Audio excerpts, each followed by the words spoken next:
How's everybody doing? Looking right here, Brandon. You know what? This show today that I'm doing this podcast, and you know what? People with the heavy response about Sanctuary City. But before we start give you a synopsis, what we're going to do is we're going to briefly talk about Mr. Kirk that got Charlie Kirk that got killed. Okay, so there will be violence for individuals that have different opinions, views. Okay. And secondly, we're going to talk about Sanctuary City. This is a big issue in Chicago. I live in the Chicago area. I live in Chicago. And not only will this their precedence for what will be happening in New York and California. Also, these are the issues and the national guard. And you know what? But I'm going to start out with Charlie Kirk. Okay? And you know what? I want to make a statement. What happened to Charlie Kirk? Charlie was a conservative. He was physically conservative. Okay. And he had a podcast and he had millions of people do this. Okay. And the thing is, he was at Utah University. This was in 2025 for a case study. And what happened is, standing out red hats, he went around from university to university, espoused MAGA, Make America Great. Okay. And he had a podcast. He had thousands of people that listened to his podcast. And the individual that pulled the trigger killed him. I do not happen to believe that that is right. It was wrong. It was heinous. It was evil to do that to Charlie Kirk. It was. And you know what? Because I by no means, I don't know what the audience thinks. I by no means think that, hey, good, thank you, Oslo. I by no means think that the individual should pull the trigger, should kill somebody, or to hurt somebody because they espouse a different viewpoint. Okay. And you know what? The thing is, he left behind a wife and two children. Okay. And also, he spoke at the Republican convention. He was inspiring a whole lot of young people to think about, consider joining the Republican Party and that. I think it was wrong to take his life. You know? And you know what I'm going to do is I'm going to share a video about it, and maybe you have some.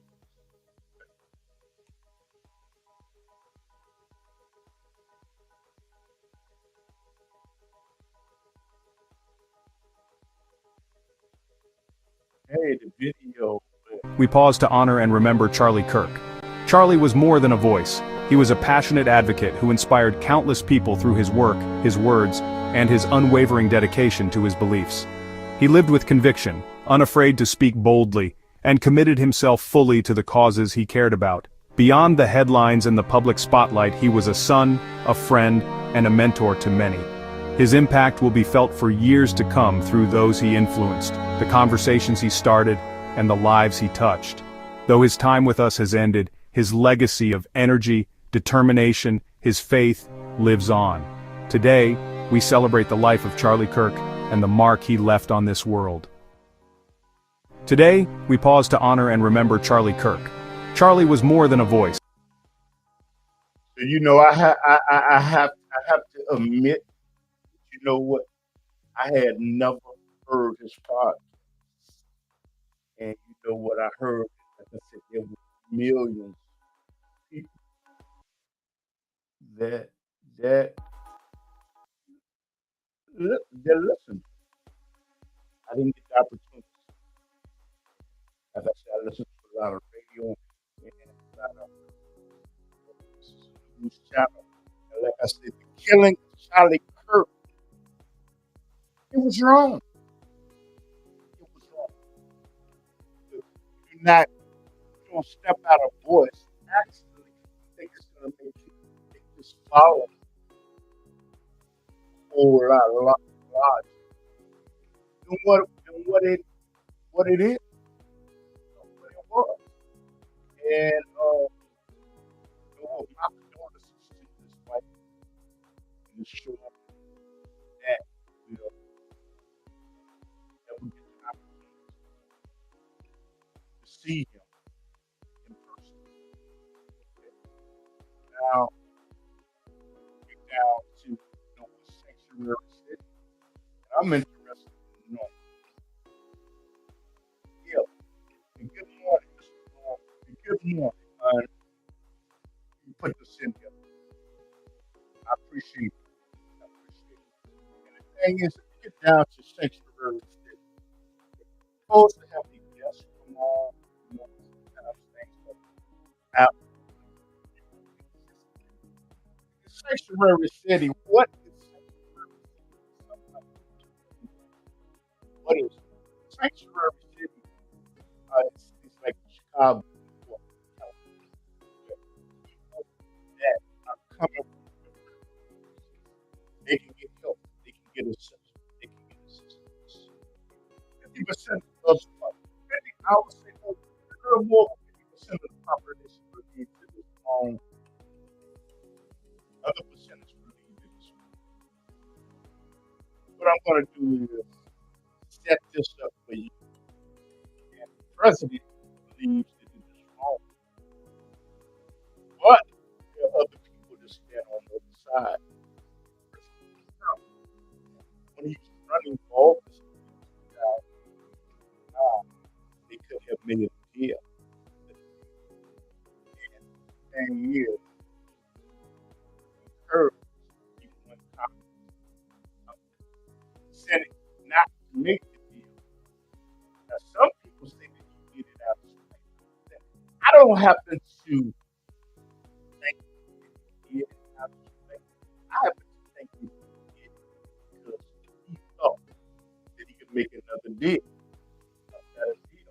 Now, there are other people that believe that he used it to his advantage. Being focused for, he made it a focus point to have people vote for him. And I don't know what it could have been a strategy, but I just happen to think that let me put it out there. I'm gonna turn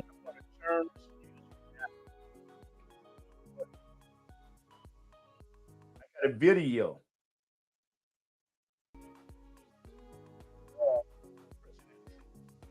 talking about this, okay? Get rid of the illegals, and that'll take your money right back. You're a criminal. Why do I got to address you? The feds. The Trump administration has filed a lawsuit against the city of Chicago and the state of Illinois over their sanctuary city policies. The lawsuit claims that these policies hinder federal efforts to enforce immigration laws. State and local laws limiting cooperation between local law enforcement and federal immigration authorities are being challenged as unconstitutional. Chicago and Illinois officials defend their policies, stating they prioritize local resources for fighting crime while still complying with federal law. Please follow for more updates. Okay. And the thing is, the Trump administration has filed a lawsuit against the city of Chicago and the state of Illinois over their sanctuary city policies. The lawsuit claims that these policies hinder federal efforts to enforce immigration laws. State and local laws limiting cooperation between local law enforcement and federal immigration authorities are being challenged as unconstitutional. Chicago and Illinois officials defend their policies, stating they prioritize local resources for fighting crime while still complying with federal law. Please follow for more updates. So the thing is, there is a immigration problem, and you know what, there are people that live, especially where I live in an African American community, and I'm sure other communities in Chicago that feel that this is unjust, this is wrong. And it even got to the point to where Illinois, Chicago, Illinois almost turned into a red state. Almost. Because where I live in Chicago, there were people that were protesting, they were mad, they were angry, they were upset that where do you find these resources? Where do you find this money at? Where do you find this money at all of a sudden? And there are people that there are people that are living on the streets right now in Chicago, and I'm sure New York, and they are upset because how are you finding all of these resources now? And the thing is, these people have been homeless for years. You have a group of people that are staying in hotels. Okay, some were staying in a police station. Okay, and they're very, very upset. And some of the aspects that are involved is they feel that this capital could have been utilized. I mean, you have veterans that are sleeping up underneath bridges. Okay.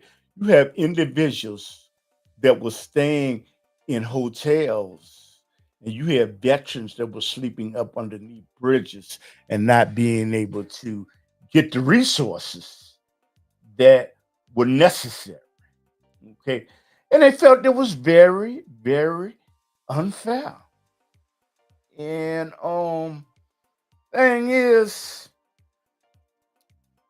it's it's pathetic.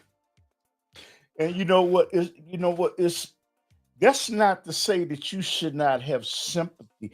You should have sympathy for individuals that are fleeing countries like Venezuela, okay, who I think their president has a bounty on his head of $50 million, and dictators. And this is wrong. This is wrong. And you know what? And I'm gonna show you how strongly, okay, people feel. Yeah, how are you doing, sister? Hello, Miss Denise. Miss Denise. Okay. I got a guest, and she's not put her on mute right now till I see her picture. I will do it again. Okay. And what happened is you have individuals that are going to be overburdened. Yeah, go ahead. Go ahead, Denise. I can hear you. Hey, Hello? good morning. Sorry, I was late, jumping on here. But Uh, yeah, I just you invited me in. I just want to hear. There were some problems with the immigrants yesterday and one getting killed in Franklin Park. mm-hmm. So, what I was surprised at is that they said he had been here like 20 plus years. You know, Mm-hmm. but Right, you know what? You know what? First of all, for people that are tuning in, this is my guest, and you know what? You're gonna hear, I guess, a Democrat. I don't know if she classifies herself as a Democrat or liberal, and she will correct me. That's why I like talking to her. And you know what? Thank you for accepting the invitation to come on the Underground Railroad podcast. I appreciate it. oh, you're welcome. Thanks for Yeah, the invite. Yes. And you know what, Mr. Niche, I would like to ask you, first of all, we just started out talking about Charlie Kirk. Okay. But people that don't know who Charlie Kirk it was, he was a Republican. He was a Republican and he was a part of MAGA. Okay.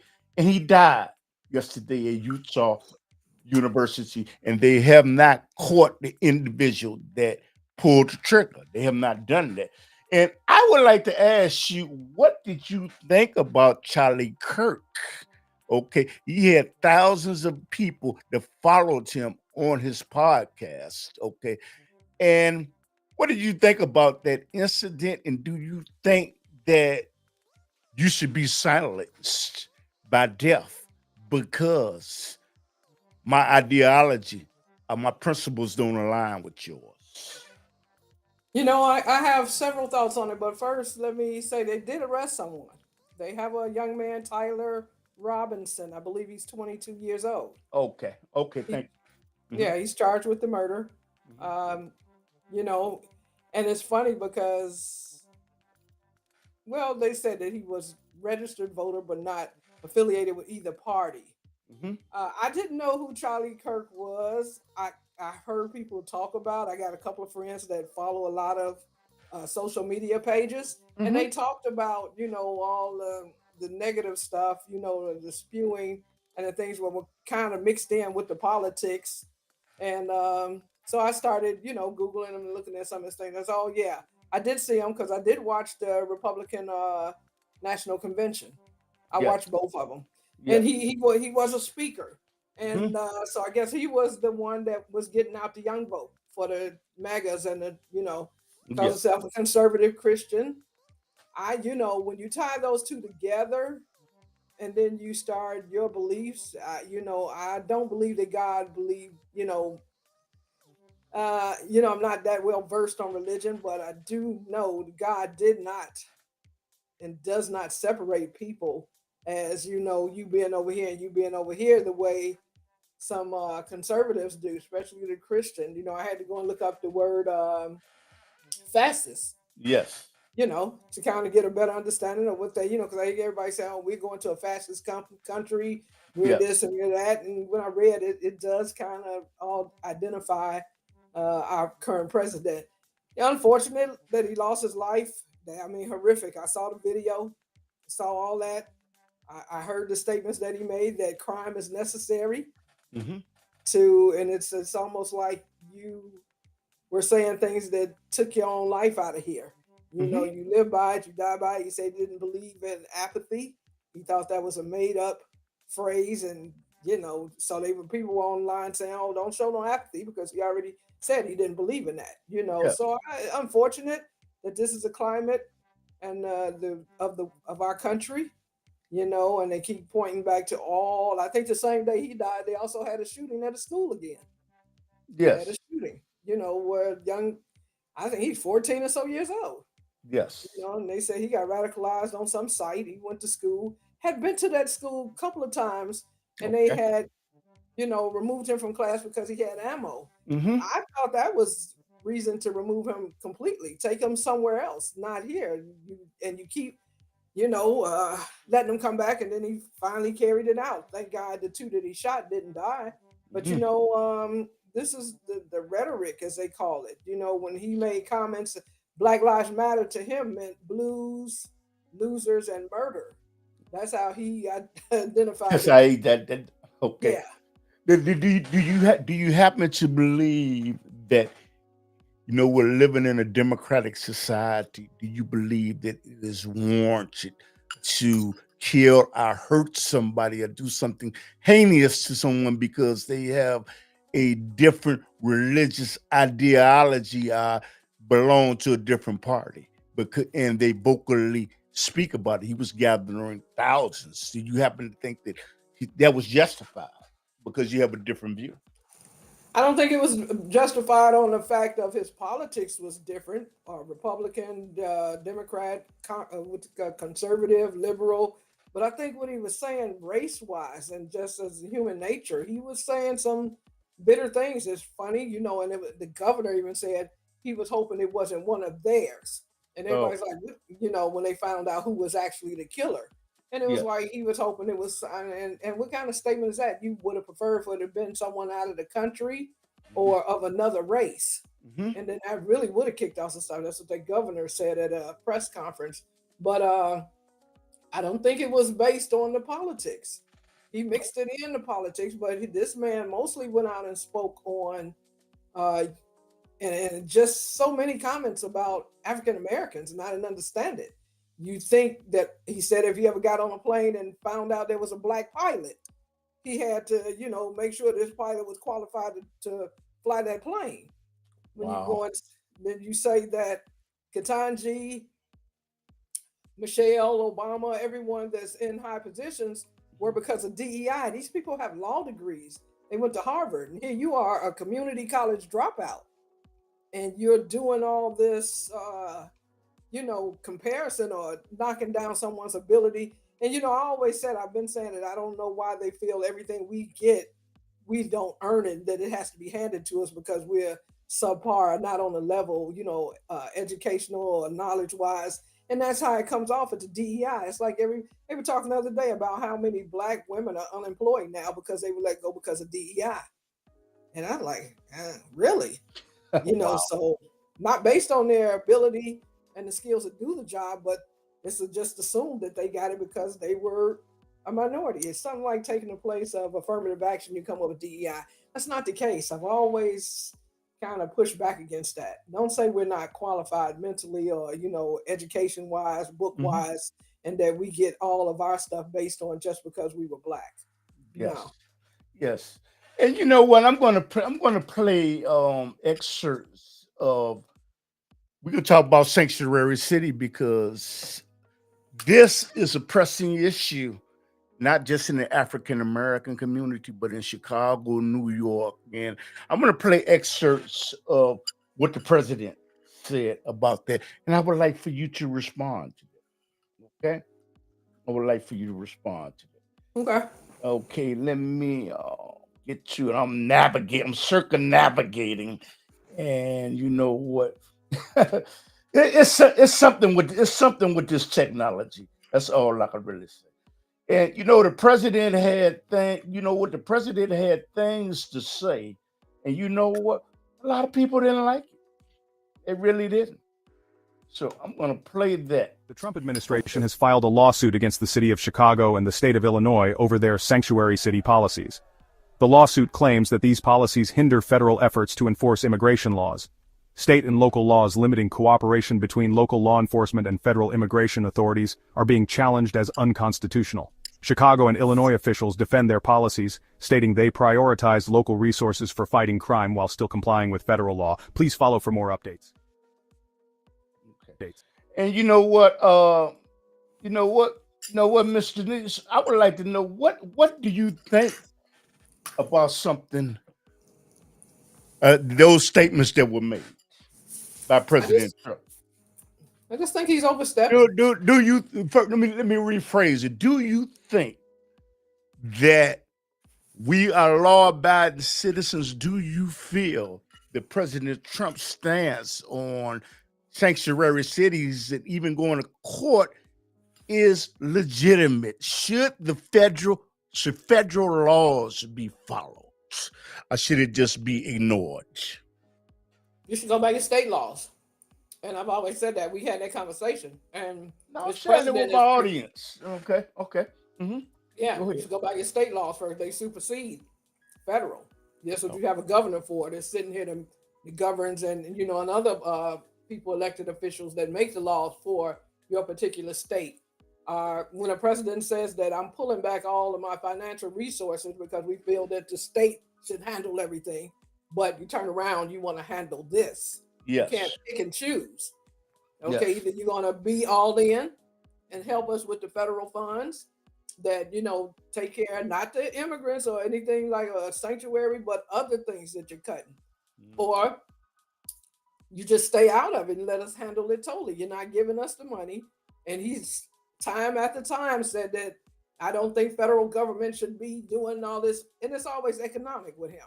But now you want to come in and steal federal laws on how the state should run itself. You can't have it both ways.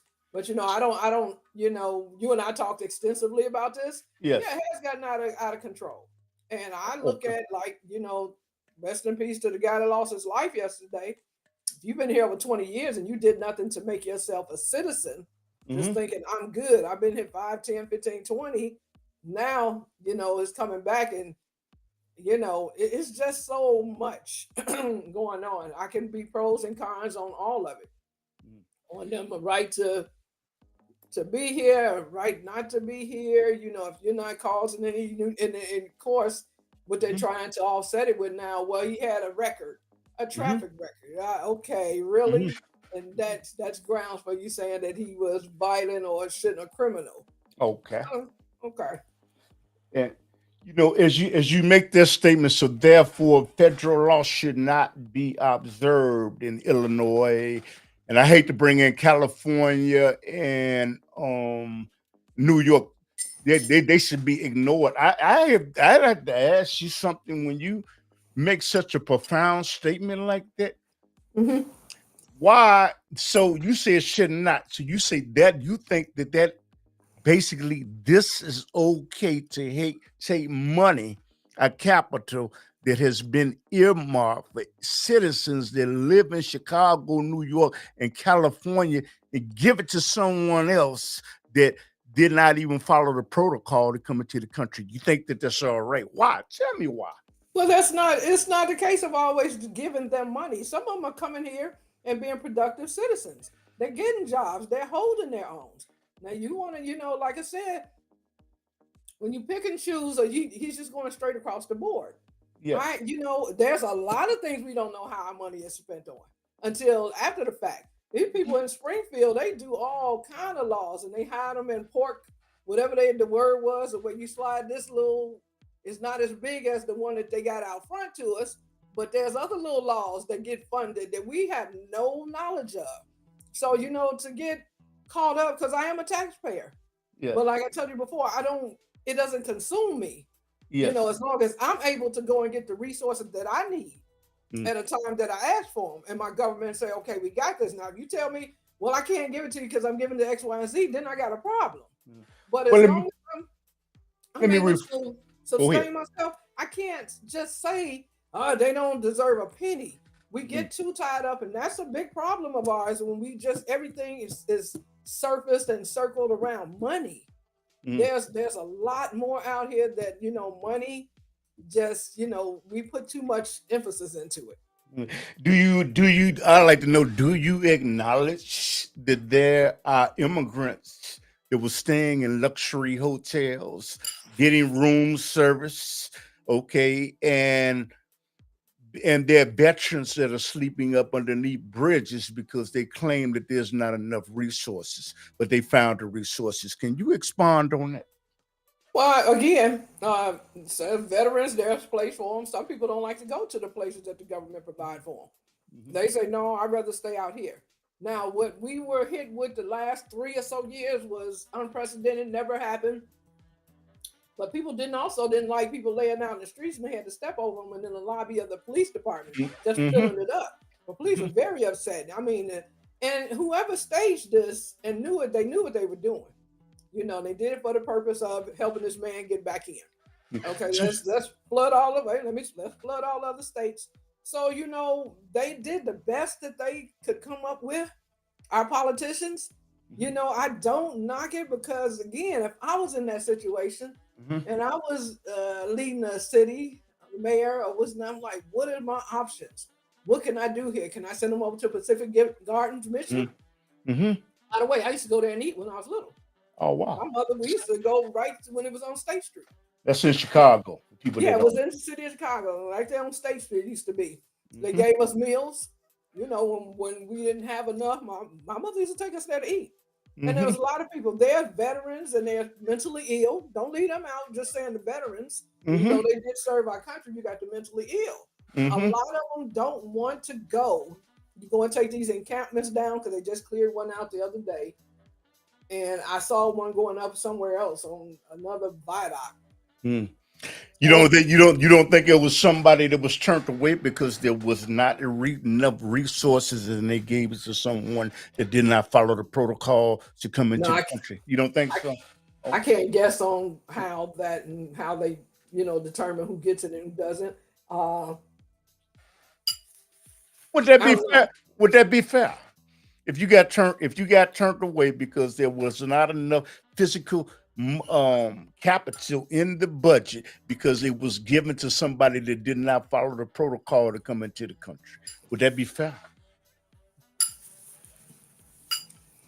No, it wouldn't be fair. But again, we Okay. got to get off of this. You come across to me as this is just a sticking point with you. It's done. Oh, It's in the past. How long will we keep it in the forefront? The mayor and the governor did what they felt at that time, what it called for to get these people off the streets and below zero. I remember going past 51st Street, that police district, that area, and people out there in them little flimsy tents that you use for picnics in the summer, and it was cold. And I was like, man, so the humanity side of it, you gotta quit. I just don't like that everything being surfaced and built around money. Being a conservative talk host, I would like to say something. This is why Illinois, Chicago almost turned red. But you know what? But I love hearing different viewpoints because the world is not revolved around me. So going back to this, when we talk about this, so you feel is I would say a liberal or a Democrat or independent, you feel that Medicare and they should be able to they should get Medicare, they should get Social Security, they should get all of these things. The people that came in improperly to the country, they should get the entitlements, even though they didn't follow the protocol to come in. No, but again, the situation, if you're trying to protect your citizens and you got all these people flooding in here and bringing all these diseases and germs with them. Yeah. So if you don't treat them, guess who's going to get it next? Then you're going to have epidemic because we've seen now the rise of measles is back. I mean, who's had a case of measles in how many years? Because they unvaccinated them, whatever. You had a couple of the kids die from it that came over with their parents. And that's a horrible death for a kid. Whatever, they probably couldn't get any medical attention. I've seen, because I go to Cook County for my health insurance, and I walked into the billing department to discuss something, and the room was packed. I didn't know. Honestly, didn't know that the governor had given, this was on the governor's level. I didn't know he had given them health care free. But I can't, okay, so he cut it off. Or, because of everything that's going on, his purse strings have been kind of pulled a little tighter. He had to eliminate that. They took the COVID money, and a lot of people are like, "Oh, COVID didn't exist." Da da da da da. Yeah. A lot of money left over, surplus, and they kind of took that. And because I got some friends, I had this discussion with. I said, "I don't care how long are you gonna harp on the taxes. Okay. Your tax dollars went to take care of illegal immigrants. Okay." Yes. Hey, I'm going to play a video, and let me say for the people that just can't see this is in Chicago, and there is someone in MAGA, okay, and they wife on a red hat, and what they're saying to the mayor of Chicago. Oh, let me get to that. I'm going to play that, and then I want the guests to respond to this. Get rid of the illegals, and that'll take your money right back. You're a criminal. Why do I got to address you? The feds need to address you. DOJ need to address you, and hopefully Donald Trump will address you. Because you're going to protect the undocumented. Why you going to allow for the citizens in Chicago to suffer? Y'all, come on. You leave that loser where he is. He's a loser. He's a loser. And, now, isn't that funny? I would like, what they're saying is, they're in City Hall. Okay, you can talk, and they're wearing red hats. They're saying this is wrong for capital that has been allocated for U.S. citizens to be given. Are these people that are MAGA, these Republicans, are they wrong? Are they MAGAs too? Yeah, are they wrong? they need to get themselves in check. And for the young man that said you're a criminal, and Donald Trump is a criminal. He's a convicted felon. What is he talking about? What dude? But we'll see how this pans out as far as African Americans supporting a man that can give two flies about us. Want to strip everything that we have, our history, our everything. He want us to rewrite the books. He's doing the fastest thing to go and tell us what we can have in our African American museums. But going back to the clip of them being in City Hall, I had a talk with, I was online. I know you don't like the brother. I mentioned him to you, who I kind of follow on social media. You say Mays Jackson. He comes on WGBX. I don't know what time though. Yeah, I just follow him on Facebook, and a young lady was on there, was like, well, when it comes to the mayor, I've got a conversation with Surrounded by. I say he doesn't get credit for the good things he do. It's just always highlighted the bad things he do. Mm-hmm. So she said she want to know why the African American teacher population is down, and she want him to fix it. I said, you want him to fix something that? But how could you come to his rescue? Go ahead. I'm sorry. Go ahead. Okay. I'm sorry. Just like, come on. We tend to, and she said, yeah, the bar is set so low, so when a black is running for office, she raises the bar up very high for them. I'm like, that don't make no sense. Raise the bar for everybody. So yes. Rahm Emanuel closed 50 schools in our community, which put all them teachers out of a job. But now you want Brandon Johnson to come and fix it. It's just not true that enrollment, I looked at the reports today, that enrollment is down in the Chicago area. Oh, yeah, now. I'm talking about when he was in office when he did it, and they said some of those schools were low enrollment. Mm-hmm. You should have talked with the community. You had to close 50 of them. And then the black teachers that mostly employed black teachers, what was done by their late president, she went down to Springfield and gave away the main artery of any union contract, which is seniority. Mm-hmm. Yes. She gave that away. And so those teachers couldn't bump the white teachers, or they couldn't go to the north side or where the schools that were not armed but had people in positions with less time as a teacher. Mm-hmm. And she wants this man to fix it. I'm like, girl, go on. But I don't see us turning red, even though, like I said, the woman carried herself as a Democrat. I don't believe she was the new Cook County State's attorney. Mm-hmm. But I voted for her over the black man because I saw a continuance of what we're seeing in our neighborhood that was going to continue. People getting put back out on the street with an ankle bracelet on and doing more harm to our community. Yes. And that was all at the, and thank God the other day, Anthony Hood. Okay. The other day, Timothy Evans lost his chief judge position. And that's good because he was spearheading all that, telling judges to get these people EM and, closing the juvenile detention facility to where it's like no, and these juveniles, they need to be in there because you don't correct them. But, I voted for her. You voted for her, and also I voted for Mayor Johnson, and I would like to play. I don't think when we talk about Mayor Johnson and we talk about sanctuary city, first of all, he is not the individual that implemented sanctuary city for individuals that know about politics, but I think that he has the influence. I think that he has the influence to bring it to the floor and have a vote to participate out to rid sanctuary city. But I want to play. I'm going to play an excerpt and first of all get your opinion about Mayor Johnson and Mayor Chicago, and we can talk about Pritzker too in regards to the issue of sanctuary city. Okay, and I want to thank. There's a lot of people that are watching this on YouTube and other social media networks. I appreciate it.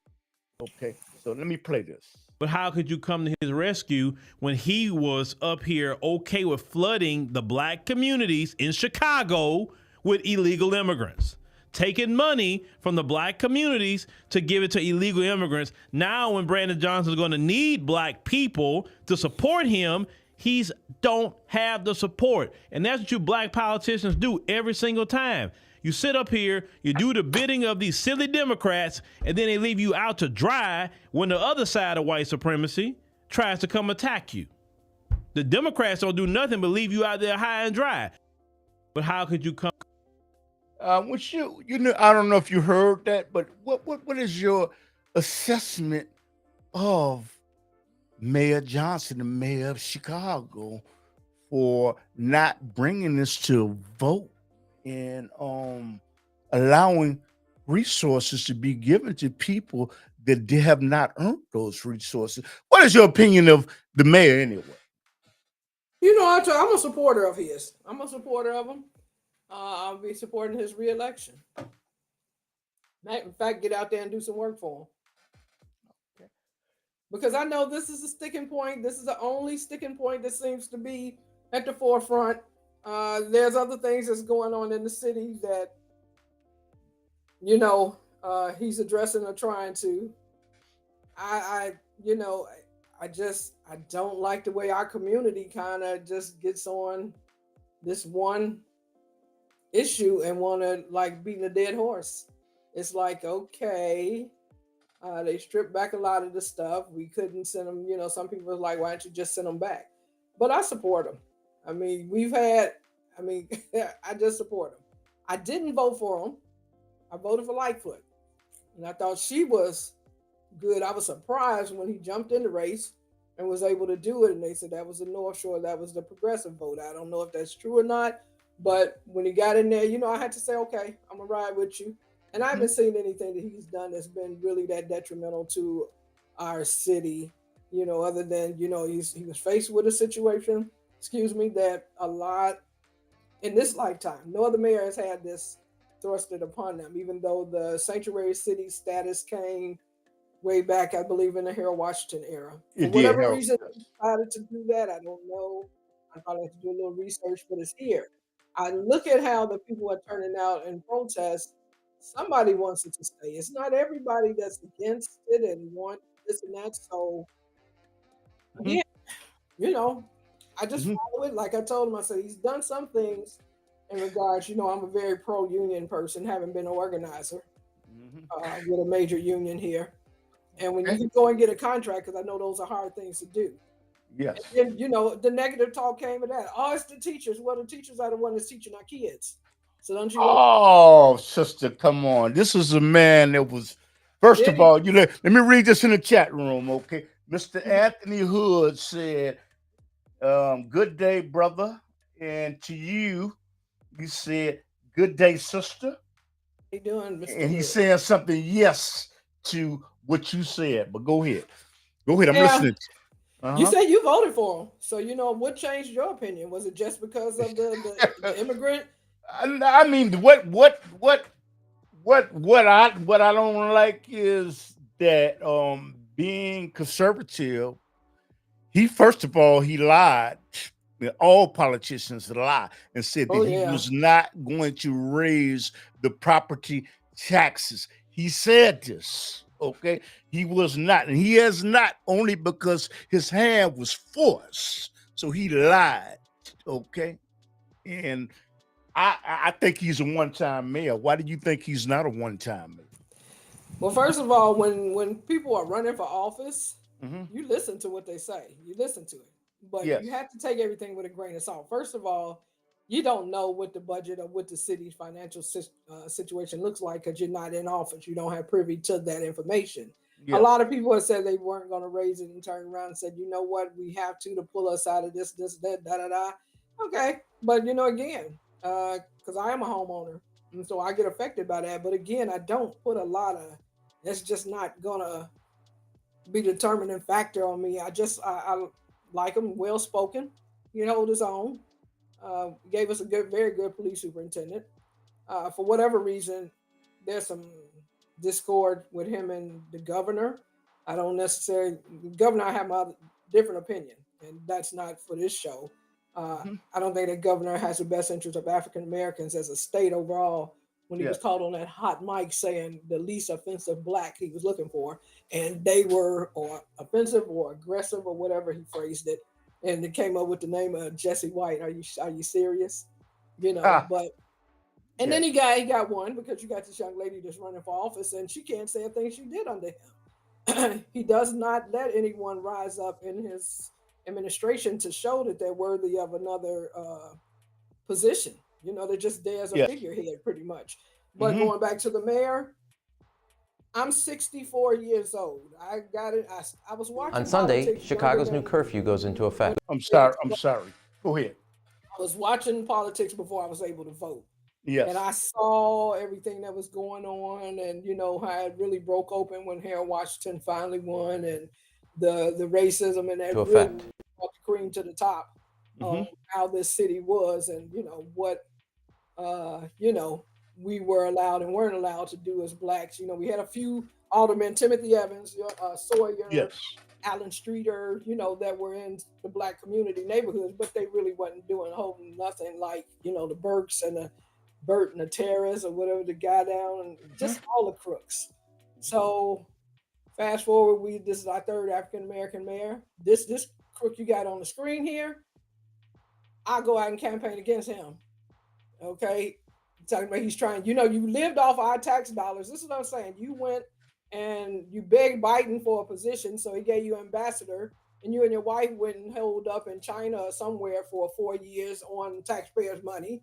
And Biden lost. Now you got to come back. Now you want to try to get back in the political arena. This man Hmm. did more damage to us, way far more than any black mayor that we had, Lightfoot or Johnson. So I figured, you know, why not a second term?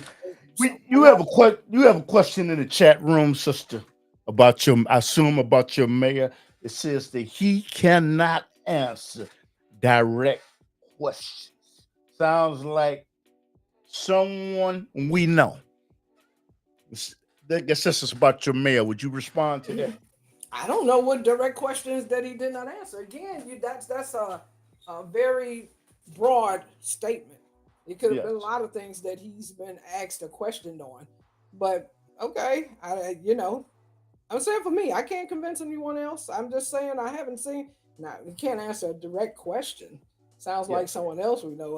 That kind of talking in a Mhm.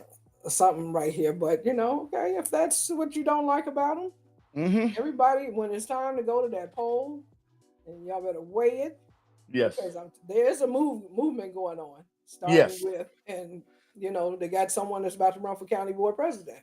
And we were always screaming we didn't have enough minorities. I think minorities, what we do to a fault, we try to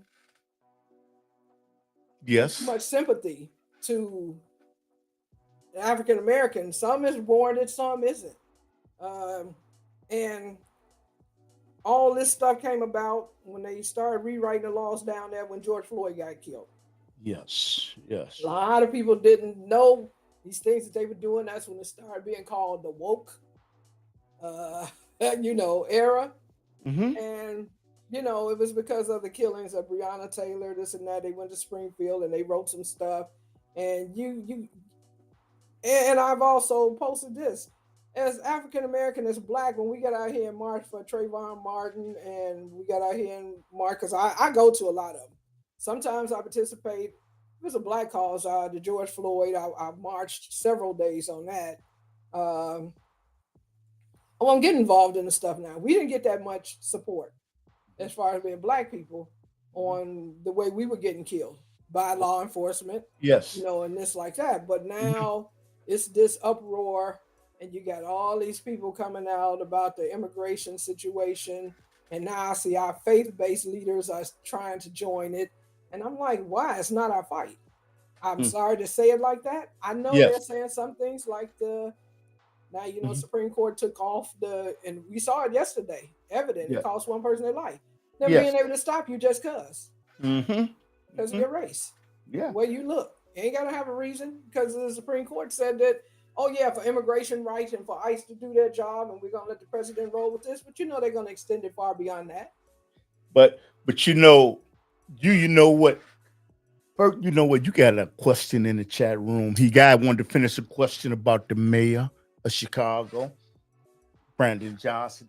He said they asked him about adding more police. Mm-hmm.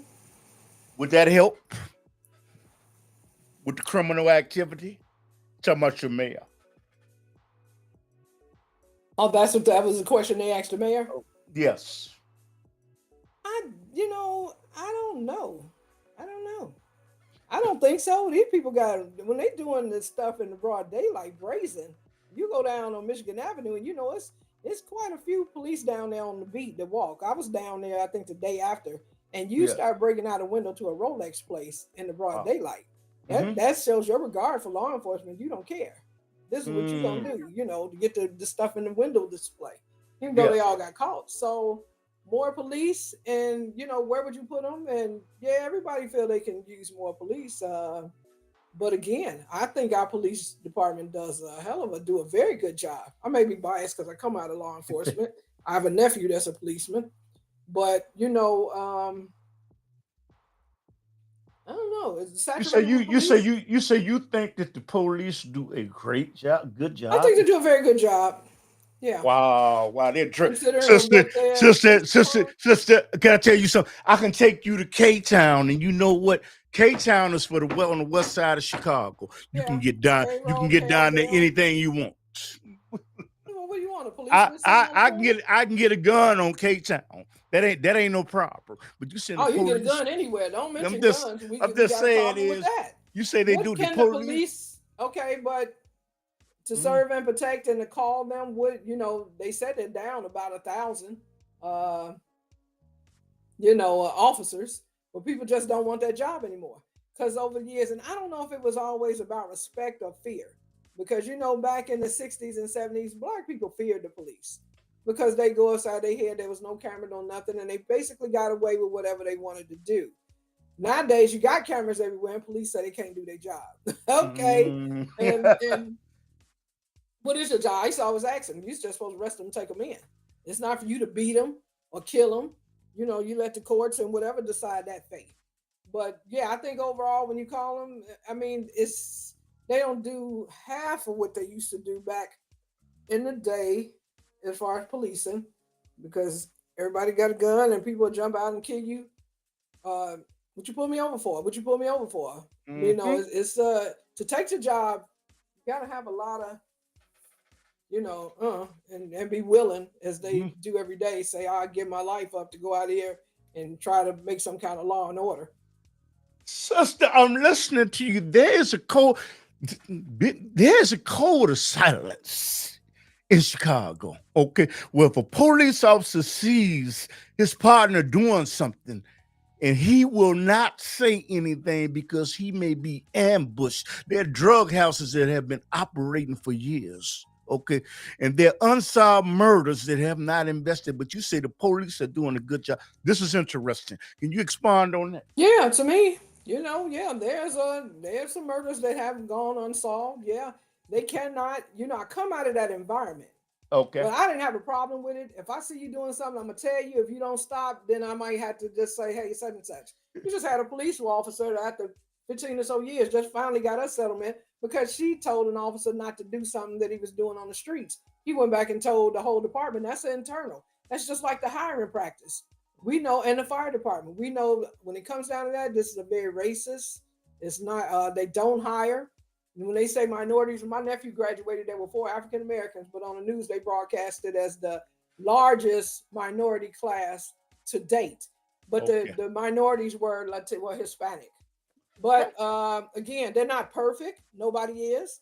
But again, like I said, it's what we got. And I think they do a decent job for, because a lot of people would not take that job because they know their life isn't worth to the next guy. They kill them. And even with the code of silence, they do a great. Okay. Yeah, I can't do anything about what they do on the inside. Okay. They don't attack that. It's not for me to go in there and say, when I see them on the street and there's something going on, I can't tell you about their politics. I know the politics of it because, like I said, I come out of the Cook County Sheriff's Department. Yes. So I've seen stuff on the inside, and I knew that, I'm like, that's not right. But I didn't have it. But as I dealing with the public out here, yes, there are some. Yeah, look at the cop that killed his partner. Yeah. And now you got a lot of police officers on their site saying he should have never been on the force. He should have been let go when he was on probationary status. Wow. So, okay, they knew that. But they knew the upper brass, let this guy go on out there with a gun and be on the streets. He had a lot of complaints on him too. That's 1 out of 2,000, because like I said, they're down quite a bit. So I can't just go deep into all the problems with CPD. Nothing's perfect. But if I call them, they're gonna come over here, and what I see them doing on the streets, and I know it's a job that many of us would not take for the fear of the backlash that they get from the public, and with the criminal element they have to deal with. Okay. You got a question in the chat room. You know what? Okay. I'm going to go to the chat room, and it says it's no secret now that Chicago's current mayor is part of a divine nine. Okay. So it is up to the citizens to make up their minds about the about the right candidate. What's your comment on that? What is a divine nine? Because that's a secret to me. I'm not, but it is up to the citizens to Well, decide. what is the divine nine? You know what? I'm gonna look that up. Okay. It says no secret now, but I've never heard of that. And see, okay. The banana is okay. A collaboration, an umbrella of organization, historically African American colleagues, the fraternize together the organization. You know what? I'm gonna put it in the chat room. Okay. And you know what? I never heard of it. Me either. The people that have heard of it, beautiful. You know, I've never heard of it. This is what the divine nine is. Let me put it in there. Regulation. Divine nine refers to the National Pan-Hellenic Council. I don't even know why that is. Oh, okay. That's something college related. Okay. Get rid of this. So I'm not familiar with that. I'm not at all. But you know what? I'm gonna do some research on it. Listen, I would like to ask you. You believe that Mayor Johnson is a strong mayor? Okay. I would like to ask you something. What is the reason that a curfew law that has been put in effect for years is not being enforced? What is the reason that parents are not held responsible? And I'm going to play some of what Ron Emanuel says, okay? On Sunday, Chicago's new curfew goes into effect. Curfews are in place to help protect our children, and police will be out enforcing the law. But parents and neighbors, we need your help protecting our children by making sure they are home safe where they belong. And I would like to ask you, the mayor is doing such a strong and diligent job. What is the reason that the curfew law is not being enforced and parents are not being held for the response, to being held accountable for their children, our young people, our minors being out late at night? Can you expand upon that? No, because I'm not a parent and you're a parent. You can probably answer that more, having raised it. It's what the parents, like they said, the kids have changed over the years. They're not the same kids like we were. They're respected. I've seen kids talk back to their parents and say stuff and this and that. And it was they had a issue up here at the Fat Burgers over here in Chatham. Yes. You see that? And yeah, I saw it. Yeah, right now they're giving away free food. Early Win, one of the philanthropists from our community, and the lady said it. She said it starts at the home. It's how you raising your children. It starts at that home. At what age do they start trying to go out and say, okay, I'm going to stay at 10 and 12 until they get killed? Then it's like, and then you want to look at the parent like, what is your child doing out at 2 o'clock in the morning? Why are they in the alley? ABC7 data shows at least. So it's way beyond. You want to lay it in the mayor's lap. So, okay, were they enforcing it? And Rahm Emanuel said it himself. He said, parents and neighbors, we need your help. Some of these kids, you say something to, they're going to cuss you straight out. It's not like, and it's a disconnect in the communities, because on my block, we're pretty good. We know each other, but none of us have small children. everybody's children are grown. And where the areas where you have a lot of young parents and this and that, and it starts there. The police department, they can enforce it. You know, as I said, it's going to be a turnaround on how the kids are dealt with, and that's coming out of the criminal justice system of the county. That's coming out of the new Cook County State's attorney, and now out of this new chief judge, we're gonna have stepping in. Because a lot of that stuff they were allowing to happen in juvenile and in the Department of Corrections, it's about to be it. I know when Fox decided not to run again and she left, and I think that was wrong. They want to have a sympathy or empathy for their own black and brown, mostly black kids, because they know some of the things we face in the community. But you do it to a fault, because when you took down the charge of being for shoplifting, and you took it off not being a felony to a misdemeanor, you weren't helping the kids. You weren't helping the people to go out there and steal, because they were like, okay, this is a slap on the wrist, where felony might make some people think a second time, but we can't, where they're enforcing it on Lightfoots. We're trying to do it. Rahm Emanuel spoke on it, on trying to do it under his administration, curfew. But and he said it. He said we need help from the parents and the community. Now, community-wise, I know, but I'm 64. I'm not going to get my head busted because I'm trying to tell some young kid to go home. He'd be like, who the are you? And I'll do this to you if you don't go on in your house. So let me ask you, so do you essentially agree with Mayor Johnson of Chicago when it comes to not being stiffer with penalties and fines and parents being held responsible, and said we have to sort of take it easy on these kids, tying up downtown, doing it? You agree with that? No, but there's other things we can do other than putting a curfew. That's all they saw the solution. Don't bring it down here. You can take it to 31st Street. You can take it to Bronxville. Just don't bring it downtown. Okay. That was the solution that they pretty much wanted. They do arrest some of them, and the parents come and get them. I mean, I'm assuming the parents have to go and pick them up.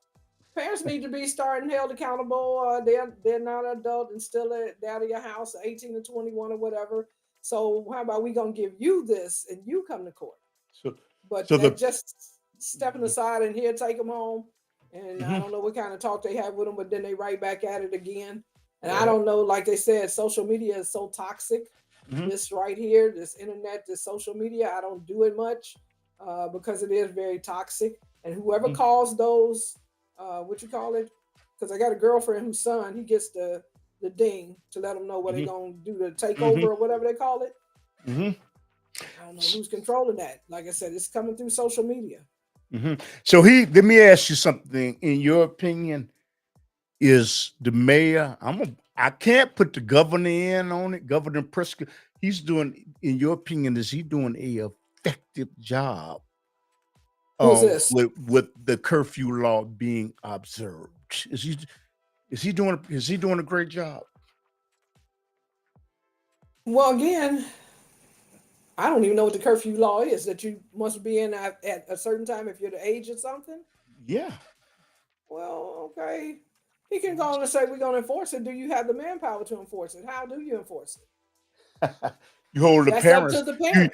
What you do is I can't tell a child to go in the house if your parent ain't telling you to be in my house. That starts at the house. You want to keep harping on the mayor. When we elected him as mayor, he's not the father, the grandfather, the everything for every. People got to step up and take responsibility. I know there's some things that fall with him, and because he took that job, they fall with him. But you keep harping on this. Did Rahm Emanuel do a good job with it? Because Laquan McDonald was out after a period of time at night when he got killed. Did Lightfoot? I don't know if they were starting to do this takeover stuff under her watch. So again, our parent structure. When you want to be a friend instead of a parent, big mistake. Or some parents are scared of their kids. Okay, he's got somebody in here saying, Mr. Lowe said, like you said, it all starts at home, and many have held themselves accountable for it. It's sad that Chicago is going downhill, but many have said it is bound to happen. Said that is bound to happen. Well, it's what you make of your city. I've been here. I did a lot of traveling. I lived in Florida. I was in Memphis. Thank God I wasn't there at the time. At these times, I don't think I could have did the work that I was doing. I always wanted to come back home. I was glad to do the traveling. I was in California, and I was doing it on a job thing. But some places I stayed like 3 and 4 months, so I Right. got to see a little bit of their town and a little bit more deeper of their culture. Yeah. I'm always coming back to Chicago. I like it. I like Chicago. It's unfortunate what we have going on, and mostly, like I said, because I got a friend I met in Florida, a real good friend. We kept in touch, and I've been begging her to come here, and she's scared to come here. And I said, it's not like what you see on TV.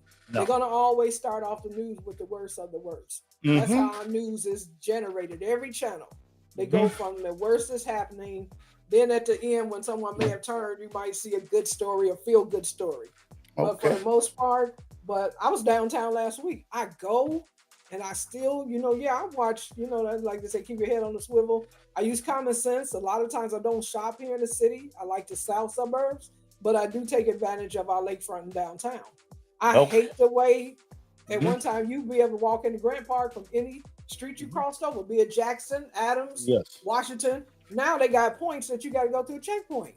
Our times has changed so much, and we're not the only city. Don't think it's just Chicago. But when you see that skyline, when they sent them sorry bears last week, every Yes. commercial they were showing downtown. They were here. And yeah. Cloud Yeah. Gate. They want to call it the Bean, but it's Cloud Gate. So we are still a very good city. And don't buy into the stuff where they talk about it's a shithole and that no one wants to come here. You go down Michigan Avenue, around Neiman Marcus, around the water tower. It's barely walking room to say down there. You know what, sister? I got a other video that I'm going to play on. I think this is in regards to downtown Chicago and with the youth. So I'm going to play this right now. ABC7 data shows at least 54 people were shot and 7 were killed over the Labor Day holiday weekend. Now, the violence comes as President Trump threatens to deploy the National Guard to Chicago to crack down on crime. Now, the weekend violence includes 3 mass shootings, 2 of them in Bronzeville. We're told 1 person is in custody for that shooting at 36 and Cottage Grove. There will also be extra police patrols in the neighborhood. This all comes as President, or should I say Mayor Brandon Johnson, signed an executive order in response to the Trump administration possibly sending the National Guard to the streets of Chicago. Neighbors in Bronzeville shared mixed reaction to federal deployments to help address violence. Us as people, we can come together and fix it out on our own. We don't need no one to come here and, wreck shack our community and tell us when and how. No, we are all old enough. We can come together. We just got to put the guns down. It's a really good idea. I think it would be better for the city. It keep our community safe. It's pretty bad. I think the National Guard being here is very, very good. To slow down. Like for me, I got kids. And I want to see the community better. Current and retired guardsmen tell us the National Guard is trained for military combat, not policing crime. If troops were deployed in Chicago, military experts say they would be likely used to guard federal buildings. Now, as for the violence over the long weekend, police say investigations into all of the shootings are ongoing. That's a lot of police force you got to use. And, I would like to know, do you think it is wrong for the National Guards to come to Chicago and Illinois if they can curtail criminal activity, even by 1%, stop a possible homicide? Do you think what President Trump is talking about, do you feel that he's wrong? I'm saying the arrogance of Johnson and Pritzker to make the statement, we don't need your help, and their killings, going on every weekend. If it can minimize it even by 1%, is he wrong? Yeah, he wrong. Like the man said, with federal, what are they called? The police, what do you want to send in here? They're not National Guard. Yeah, National Guards. They're not trained to do everyday civilian interacting, arresting, this and that. They're on a higher scale. Keep in mind, if there was an arrest or, like a January 6th, Okay, and you might need them when you got people scaling the building and breaking out windows and shooting, spraying bear spray with police and killing a couple of them. Yeah, you needed some kind of law and order there. We didn't get it.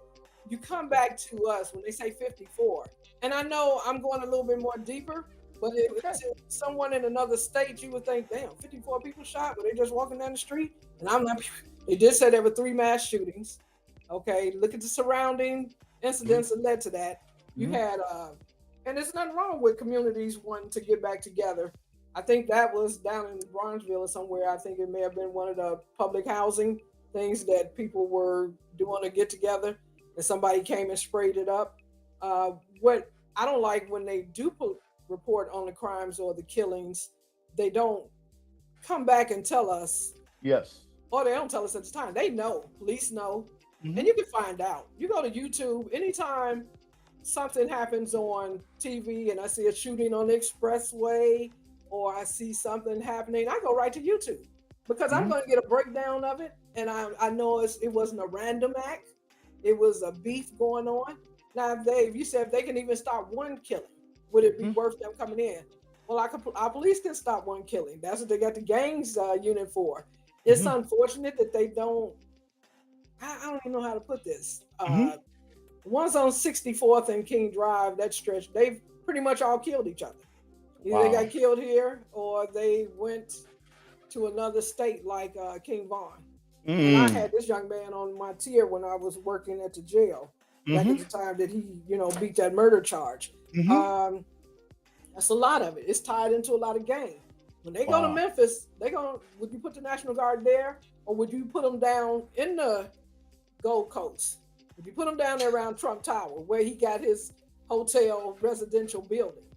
Because I don't see him, because I told you, you had this conversation. My nephew is in Maryland, DC, and he says they're not coming in the community. They're down at the federal buildings. Who's messing with the federal buildings? It's a horse and pony show. It's smoke and mirrors. Yeah.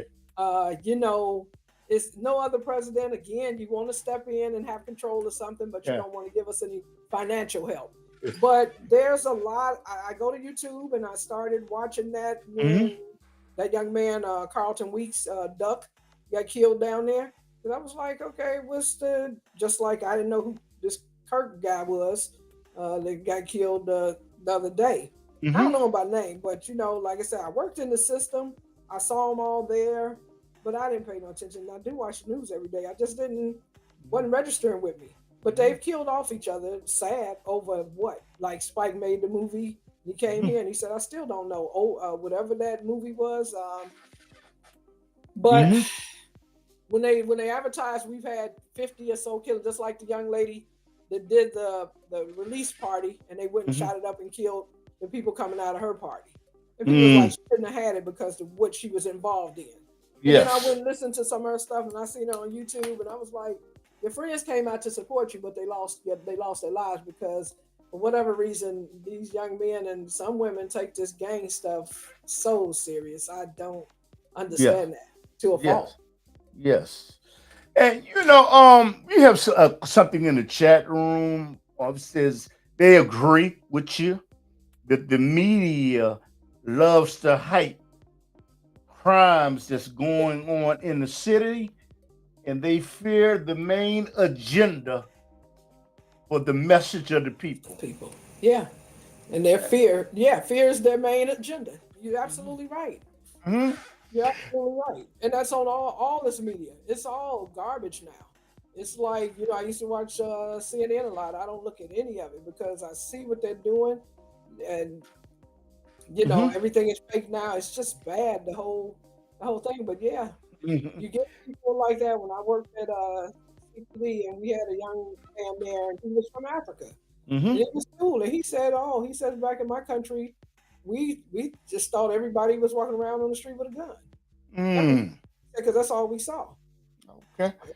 And this was worked at the department in 1987. Wow. Yeah, that's what he told me. He's like, yeah, that's how we saw America. That's how we saw it because everybody was walking around with a gun. Yeah. Let me take a recap. I hope that you have at least 15 more minutes because I know your time is valuable. Can I hold you over? Yeah, I'm cool. I'm good. Okay. And you're looking at the Underground Railroad podcast, and we do a television show that comes on every Saturday night at 10:30 p.m. in Chicago. 10:30 Central Time, and you can see it on the internet. And plus, we have a YouTube platform, and we're discussing Sanctuary City, the National Guards, and Mr.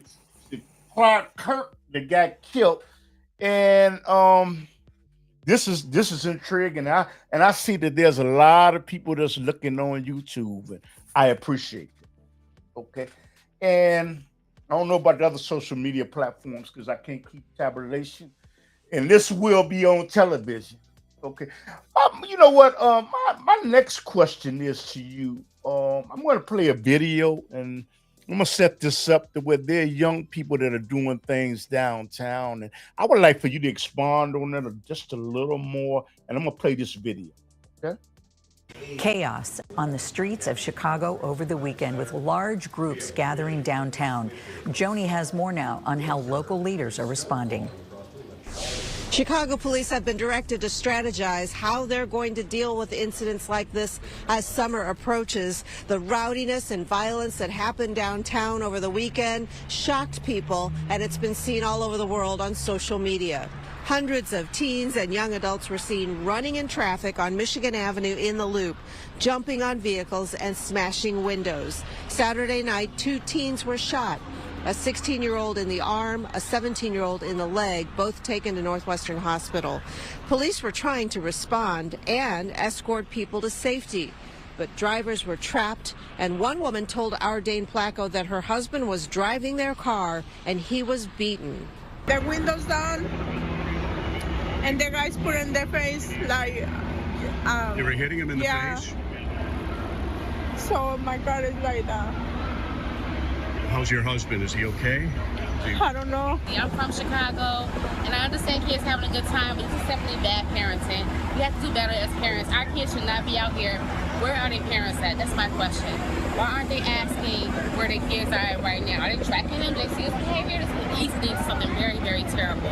There were numerous statements issued by elected leaders. Mayor Lori Lightfoot said that parents need to be responsible for their children. Mayor-elect Brandon Johnson said it is not productive to demonize the youth. Also on Friday, a 14-year-old was shot at 31st Street Beach.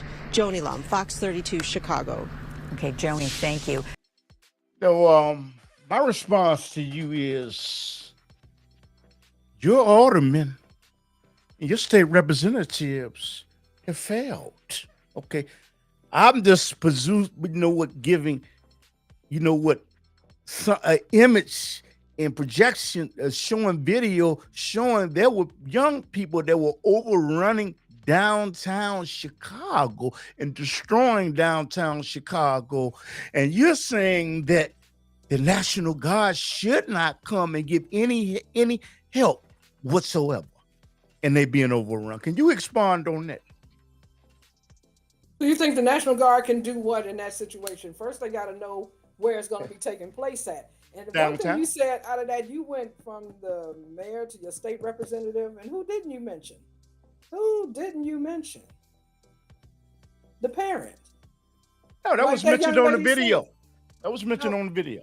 Mm-hmm. Yeah, because the young lady said, the parents, do you know where your kids are down here? Okay, the National Guard, have we had any lately? I'm just trying to see what would be their role. Where would they, what are they, because they're not talking with the current law enforcement here. There's no communication. That may be done on the part of the president. They don't want any. I just want to send them in and they're going to answer to who or do whatever. They need to know the layout. I don't know who would do it, but I'm trying to figure out. You mentioned all the elected officials and you never said anything about a parent. Oh, I said something about I said that earlier, that the parents ought to be held accountable. But I'm saying, downtown is being overrun. You're saying they don't need any more assistance from the federal. And I think that, your mayor, and I think that the governor Pritzker, it's an arrogance to say, you know what, man, we put them downtown. We're going to do something, because it implicates that they have failed. They have failed no, it in doesn't doing their implicate. job effectively. No. When you run a city, when you want someone coming in and telling you you're not doing your job, I'm finna do it better than you. No, they can work together. Like I said, if he had said, okay, we got a plan, we're gonna give you some assistance, but it's like, where do you go? Where do you know a takeover is gonna take place at? And you show that. Now, what we've been having a problem with lately is these back ends, like they just did at Neiman Marcus. And that was so sad, because a man lost his life. Okay. When they backed the car into the store and went in there and, came out with all this merchandise. Called, I think, 6 out of the 8 of them. Something like that. Okay, that's where I can see them, but you're going to just have them standing around. Are they going to go down there and do it if they know that it's being guarded by the National Guard? Or, no, they're not. So I'm trying to figure out what would be their role. Are they going to come here? Because in Washington, D.C., I saw a couple of people saying, we just don't have a feel of our city. It feels like we're under...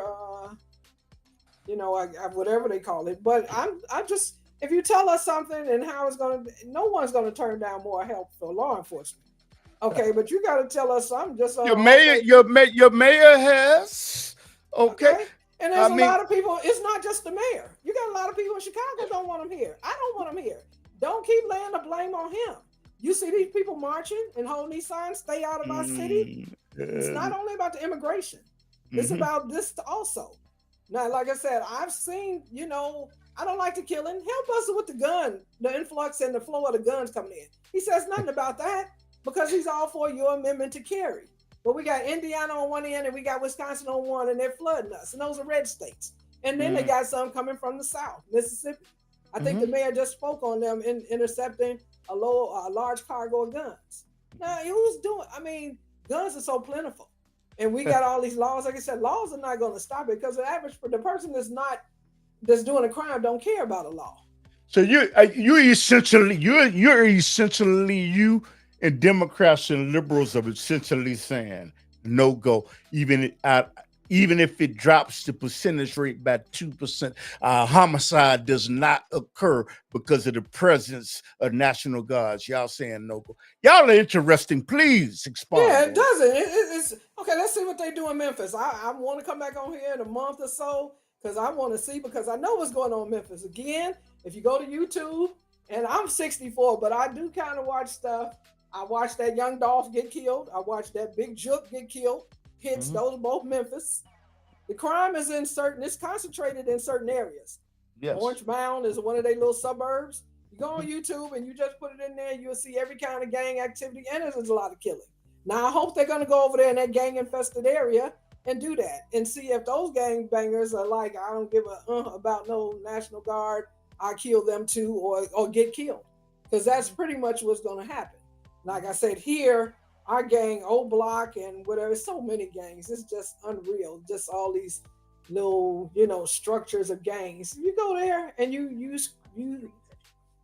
squash that, because most of these killings, like I said, when you see an expressway shooting, and I don't want to plug anybody, but you go on YouTube and you go to a guy called Trench's News. He's going to tell you everything. He's going to tell you who it was, who they had the beef with, and the reason why. He'll tell you about the expressway shootings, because one time I was like, damn, I got to stay off the 57. I got to stay off the expressway. They doing these random. This stuff isn't random. They know who they're looking for. Somebody don't, as they say, drop the low.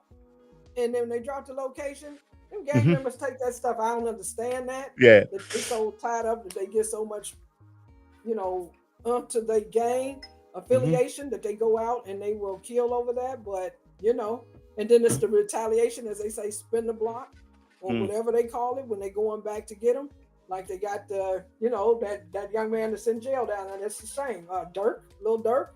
And then, one thing I didn't like is how all of a sudden now you're going to put him on a pedestal, when before he couldn't even perform in the city. None of that. Per the police department, because there's gang activity and all that with Lamron over there in the Inglewood area. And this family stayed on the same block I stayed on. I would come home from working the county jail, uniform on. I see the police with a car blocking off all traffic going north. And I just went out, I was like, hey, something going on? Oh, no, they having a party. Oh, okay. Like, this kind of protection, because of fear that another gang would know they were having a party and they'd come shoot it up. It was right here on 87th and Cottage. His cousin got killed in the car while he went in the Foot Locker. So there's a lot that, and I really wasn't plugged into it until, like I said, when I saw the young man, Doug, get killed. And now the only reason why they got so much attention and notoriety is because it happened in the Gold Coast. Don't take that down there with them. They just found them all guilty. They waiting to get their federal sentences. But when they're killing each other in the neighborhood and they're doing mass shootings, it's like, okay, it's another gang-affiliated, gang-tied killing. But when you go down in areas that they don't usually have that, they're gonna get some answers. And for that mother and that family, they did. It's a lot of them that got killed, and no one ever held accountable for the killing. So again, there's a lot going on. There's a lot in the dynamics. When you live in the city, you kind of know more than someone from outside the city. And like I said, if you want to help us get the guns off. Thank God Chuck's has finally closed his door, because that was one of the biggest. You had Jesse Jackson and them used to always be out there trying to, and Father Flake trying to protest that gun shop. Never was able to close it down because of the politics. But they knew a lot of guns that was used in crimes were coming out of that Chuck's gun shop. So, again, but I don't think National Guard is our answer. It's not. Okay. So so as a Democrat or liberal, you saying even if it minimizes the criminal activity, I stop one homicide, it's not worth it. I get it. I'm listening. Why our police department can't stop that, minimize or stop that one murder. If you want to send them into the hotbed, don't come just for smoke and mirrors and put a show on. And then you say, oh, we reduced crime. We know he's a liar. He's such a oh my God, the man lies. Would y'all? We cleaned it up. He said he could come here and clean up Chicago in 2 months. And then when you leave, what happened? Is it coming back? I would hope that you reorganize so it would not happen. But you know what? For the people I know, if it would minimize the criminal activity by 2%, I save one person's life instead of disregarding it. Okay. It should be considered. With that. That's your opinion. Okay. I mean, you know what? But that's why I got you. A new CBS News data analysis shows how the deployment. You know what? That's why. Let me tell people. This is why I have on the show, because you know what? You should not have someone on your show that has exactly the same ideology, got the same premise to you. And you know what? I'm not self-centered, because the world does not revolve around Clifton Raheem Brown. Okay. And I would like to ask you, if what you're saying is true, what is the reason, since the National Guards have been in Washington, D.C., I have tape on that too, because you made me do research. I appreciate it. What is the reason that the criminal activity in Washington, D.C. has decreased? What is the reason there's no reported homicides? Okay. And the mayor of Washington, D.C. said, you know what? I admit that it is helping. What is the reason? I don't know. Okay, I don't know. You seem to think it's because of the National Guard being there. I don't know. I'm not going to give them the credit for it, because, again, it's like, what was it? And that's when you and I talked about it. What was it prior to them getting there? What was it? I know he wanted the homeless out of the way, and when the young man got beat up, that was working, I guess, under that Doge. That's what kicked it off in Washington. Yes. Beat up and robbed or whatever. And, the president got very upset, and he's like, okay, Washington, D.C. needs to be cleaned up. Okay. Yes. Okay. What's his reason for wanting to come here? Because no one in government has been beat up or carjacked or robbed. But he don't like democratic cities. And that's his right to. We didn't vote for him. I don't support him. I never would. But but I used to watch his show. I thought it was funny. Yes. So are you denying? I got a video showing the statistics of which you made me do my homework, saying that criminal activity has decreased. Do you acknowledge, you're saying for criminal activity to decrease in Chicago because of the National Guards? And It might, because it'll make everybody sit at home like, oh, we're not going to go down there. We know what's down there. We know what's waiting for us. We ain't going to walk right into that. But as soon as they leave, we going to be back on. So court telling are stopping a homicide, even if it's one. Is that not a good thing? You stop it temporarily, I guess. It's always good when you can stop someone from being killed. Nobody should be killed. But you putting all these eggs in one basket for one murder, and not saying that that's like not worth it, but tell me something good about our city. Don't always be the negative on. No, you know what? I haven't heard you say one. I mean, you've been talking as we pick up, when we meet up every week. But Chicago has a beautiful, it's beautiful, it's scenic, and you can see a whole lot of things, and you can do a lot of things and eat different foods. And Chicago, you know what? I don't see myself moving to another city. I don't see that. I've thought about moving to Africa, and since I'm retired, I might do that.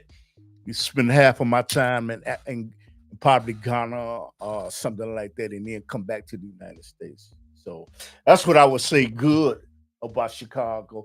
But you're saying, and then ICE agents should not be allowed to do their jobs in Chicago, New York, and California. They should not, because the federal law should not be observed, in your opinion, in your view, right?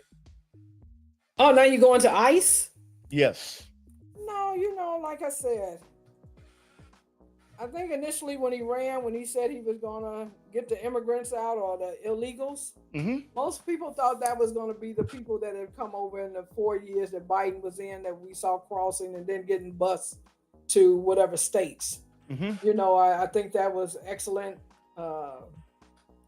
strategy by him and Greg Abbott. Yes. Because this wasn't something that was just, because when they were dropping them off, I was like, well, how do the buses know what police station and where they're going to take them to? Who's giving them the addresses, and not just putting them, say, downtown and letting them out at Greyhound Station. So it was good. It was something, because I told a friend of mine in Florida, and I was feeling a little worried on Biden. I was like, man, this is going to be an issue, because I think they had taken a building over in Woodlawn on 60 something, and people weren't very happy about that. And that's the neighborhood I grew up in. And they were turning it into a place to house and the community wasn't feeling that.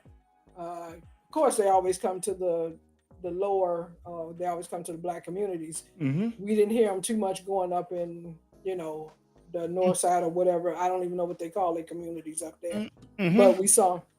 But that was everybody's thought, that it was going to be these people that came over, walked in and climbed the wall or whatever. But he was talking about anybody, as we see now, that came over 20 or 25 years ago and never did what they were supposed to do as far as getting themselves legally accepted, as a citizen. And people were telling me, I was saying, well, you know what? If you've been there 20 years or 25 and you've been working and you haven't taken the initiative to get yourself your citizenship, I don't know what to tell you. I don't know if I feel sorry for you or whatever. And then they want to go to, well, it's expensive. Okay, but you were making a living. And some have bought houses. Like, tell me how you do that. I can tell you a story with someone working at the jail with me who didn't have papers to be in the U.S. Yes. Like, you got a government job, but I feel that does it warrant taking them to jail or other countries where they, take them back to even where they came from, or give them some kind of, instead of just saying, they say, we have a meeting of the minds. Go ahead. Yeah, I'm not, because I saw them walking around in my community and I was like, okay, you should have seen, if anyone on here is familiar with 87th and Dan Ryan at the Home Depot, oh my God. I just quit going up there. I was like, what? And they put a big fence up around the parking lot to keep them out, and they start blaring this loud music, I guess, so it would drown out anything, and it was just crazy. I'm like, so there is, you got to have some kind of structure. You got to get some stuff under control. But I, just chasing them down and doing all this, and and some states are now upset because they're going in and they're recruiting out of their already law enforcement pool, and they don't like that. They offer them $50,000 bonus with a payoff of school debt if they have that to come on over to and work for ICE, because he did give them quite a bit of money. But I didn't, and again, to the level that it is so many here, I was ignorant to that. I was like, God, they kept saying that, Hispanics were going to be the next, outnumber us and stuff. And, but I was like, well, but they can't vote because they're not, registered, they're not legal. But yeah, because I think today is their parade. I'm going to be watching that. ICE agents might be there. And do you go and disrupt that? And because some of the people are going to get upset. You killed a man yesterday, and he should have just stopped. Don't be resisting. If either don't come out the house or try to go somewhere yourself. But you think you're going to outrun them in this, and they swarm on you with 2 or 3 cars? You ain't got a chance. And he lost his life yesterday. He lost his life, and you hurt one of the agents. So, but I guess on a larger scale, this president and his people knew. Well, they don't think that no one other than their race anyway should be in this country, any kind of leadership, any kind of whatever. So if they could take us, they had to wait a minute, sister. Wait a minute. You have to follow a protocol to come in. And I submit to you and the listening audience, there's a lot of people listening to us. If we go to Europe, Africa without a passport, we're going to be expedited back to the United States, and we're going to. You shouldn't get over there anyway without a passport. You should be stopped at the airport. What am I saying about Sanctuary City? I get it. But you ain't going over there on that pretense. If you're going over there, I don't know if you're going over there to visit it, because a lot of them come over here to visit and they just don't leave. Oh, okay. You came and visited 20 years ago. Okay. Do you think? Let me ask you something. I'm gonna go to Washington D.C.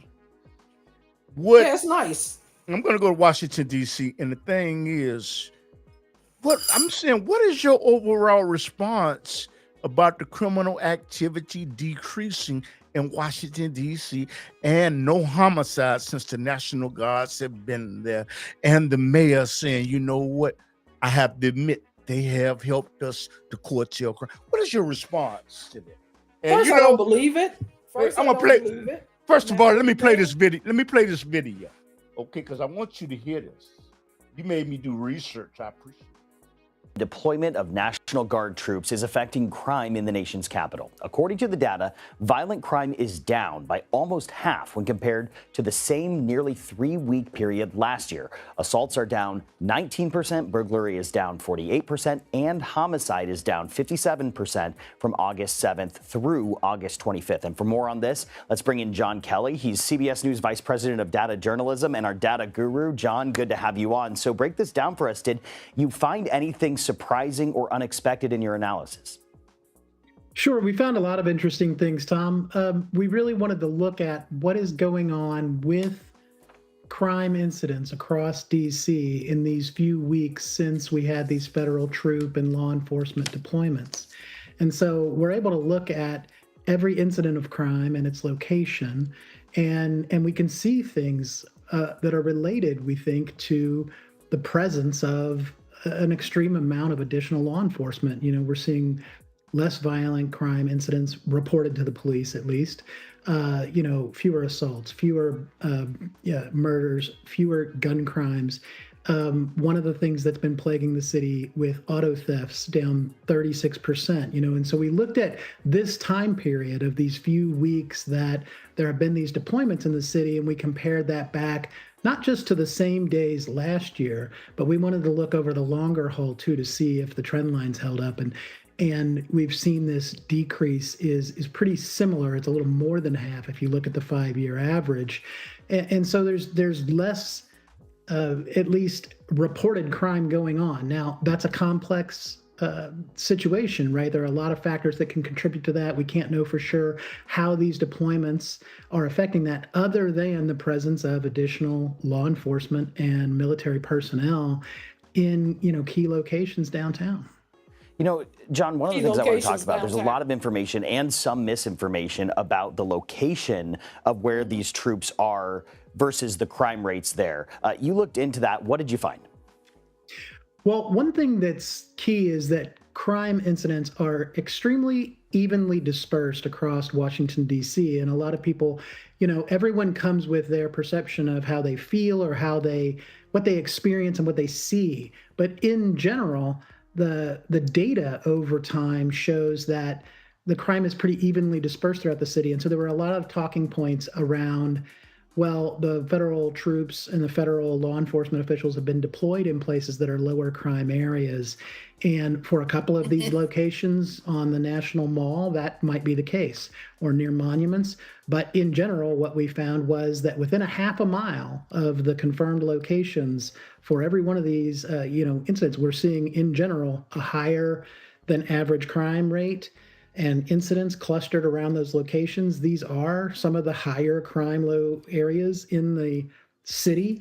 The areas north of the mall and north of downtown are areas that have seen a lot of growth in crime incidents over the past few years. And so those are areas where there had been a lot of criminal activity. And so the deployments, in some place like U Street, have more concentration of crime than you would see in 90% of the neighborhoods across the city. That's really interesting. John Kelly giving us the data analysis behind the headlines. Such critical work that you do. Thank you for coming on. After hearing something like that, I should have been writing my little notes down. Okay, if the criminal activity has decreased, they have not hurt Washington, D.C. They've helped Washington, D.C. Would you agree or disagree with that? And can you expand on that, please? I don't know if I can agree or disagree. I heard him say that they have been deployed in areas that were less crime ridden. You might have to play that back, but he did say that. I saw that map up there, and I've been to Washington a couple of times, and I knew in that DuPont Center, that's mostly in the downtown Washington, Baltimore. People just transition like we do from here to Indiana. So I talked to some family there, and they were like, well, they're not coming in the area where the crime was happening. They're mostly saturated in the buildings down there, downtown area, or whatever, what they they consider theirs. He gave a graphic that he put up there, and that graphic said 5 years. And then you have someone doing analysis of something that's up in the screen. It's like he's in Florida. Are you serious? Give me somebody that's actually on the ground, boots on the ground, or in Washington, D.C., because, and that's just common sense. If you're going to send the National Guards in here and people are watching and everybody, even the criminal, going to say, okay, well, I got to lay low. I can't go out here and do what I usually do because they're going to have more whatever. Or you might have something that's don't care and going to do it anyway. So I really can't see. Like I said, I had to look at some graphics because I just not going to believe them telling me that, because I know this lying-ass president we have and his office and administration, and they'll say they lie so much you can't believe anything. Yes. And they say it's just, man, this but it's been real good being on here. I kind of like this. This is cool. Okay. And you know what? I want to thank you, and you overextended your time, and I appreciate that. But I would like to ask you, do you have any finishing comments that you would like to give in regards to these issues?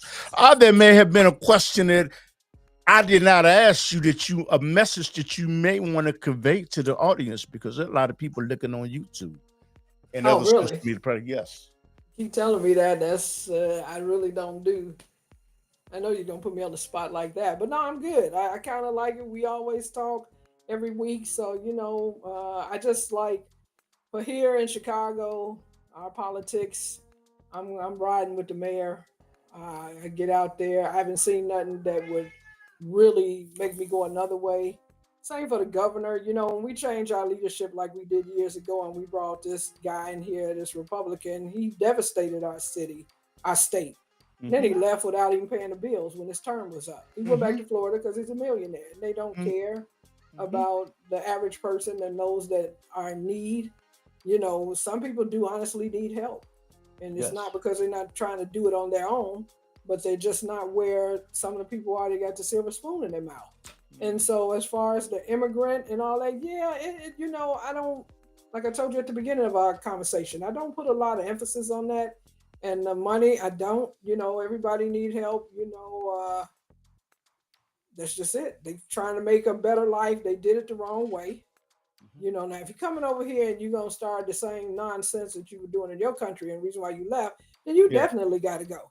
Okay. If you're trying to come and you coming with children and you really trying to do something, you know, and at one time they were saying, well, they're taking the jobs from us and this and that. I had this discussion all the time, and what we won't do as a people as a job. And I was like, no, if they're not paying a wage where I can make it and help my family make it, then no, we're not finna go back to those. And I think, man, you had a discussion. I was like, there's no reason why the minimum wage on a federal level is still at $7. Somebody make that make sense. I agree. $7. And the way we're about to get hit with the prices going up now. So, you know, it's a tough job when you say you want to do it and the mayor took it on. I always tell him, oh, well, you asked for it. Mm-hmm. But I'm going to give him the support. You know, he got a lot of critics. Hopefully he got more people that's saying, okay, we could do worse and nobody perfect. He's got to learn as he go, Mm-hmm. you know, Mm-hmm. and you just gotta ride with it. I read a lot of people say that he's only paying attention to one race, and you're upset about that. And I guess that one race would be the black race. Yes. You know, you got a lot of people on these social media pages. And I'm like, ooh. Hey, I love it. And I love it. I like it too. Obviously, you're doing a lot, you know, but you know, like I said, I love Chicago. Wouldn't live anywhere else. Mm-hmm. I get out and do my stuff. We got another rough 3 years and 5 months. Mm-hmm. Yeah. And like I said, when people vote for stuff that's going to have a direct impact on you. I mean, you can look at everything. You should. Local politics. Yeah, look at what's mostly going to affect your well-being, your this and that. Because when we lose focus on what we need and we go with something that everybody's hollering on, in the long run, we end up losing. We end up losing. So, you know, we got an idiot in office that what we gonna do? Yeah, Mr. Lowell just said, that's right. At the end of the day, we asked for it. Pain, plain and simple. Hey, this is the last question, sister. You know what President Trump is doing in Venezuela, okay, by having warships over there and stopping fentanyl from coming out of Venezuela and putting a $50 million bounty on the president's head for allowing fentanyl to come out. What is your consensus? How do you feel about that? But you're not showing us the proof of it. You're just going on. You went and bombed the ship, and you blew away all the evidence. Are we supposed to take your word? Dude, you're unstable. He's unstable anyway as a president.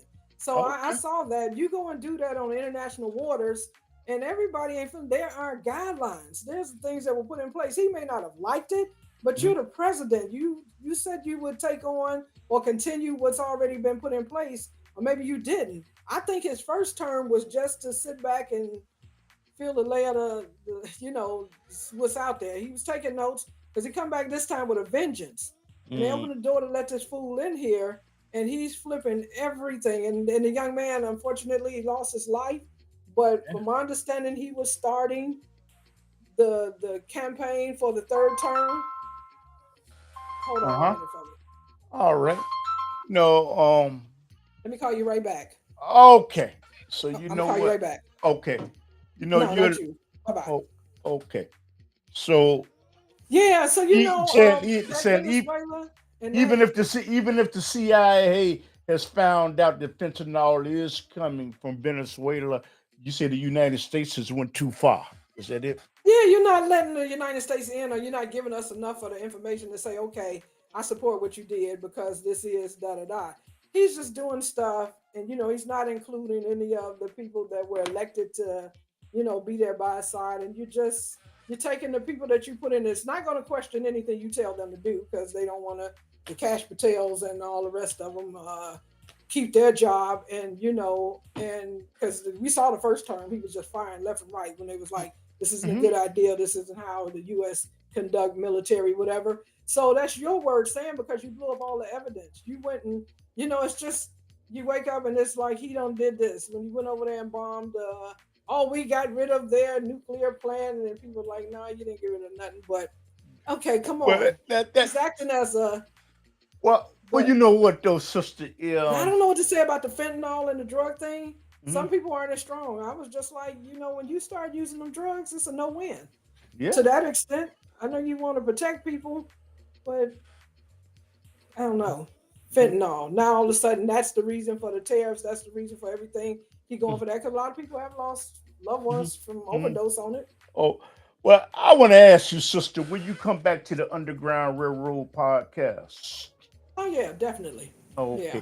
And Mays Jackson, if you know him, he's more than welcome to come on. I have people on that have different views. Nobody has to espouse everything I say because the world is not centered around me.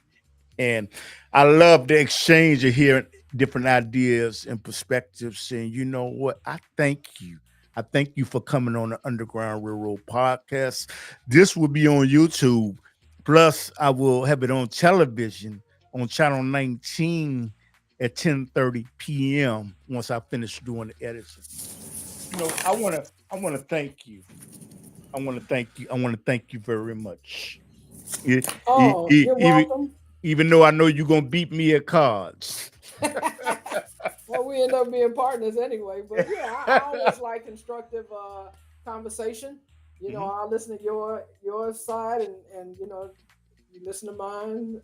But I'll just say, take it easy on Chicago. We good. All right, then. You don't need that outside thing into agitating us. We got to talk to our own, and parents got to parent. Okay. Okay, I'll see you Wednesday. Well, this has been engaging, and I thank you very much. Okay. Bye-bye. Goodbye.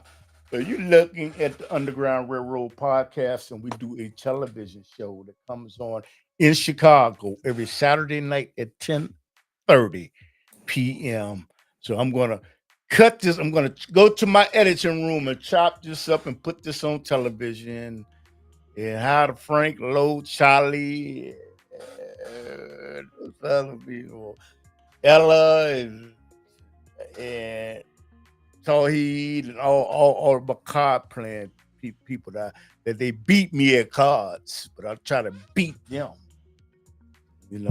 But no gambling, So, you know what? I'm going to leave you in a word. Before I say that, recap, we talked about Charlie Kirk. We talked about immigration. We talked about the National Guards. And I'm always looking for guests to come on the Underground Railroad television podcast and television show, whether your views align with mine or not, because I love hearing different perspectives and different viewpoints and asking critical questions. Hey, that's why I'm a podcaster. And thank you to all the YouTubers out there that told me about green screen and everything else. I leave you in the words of Assalamu alaikum.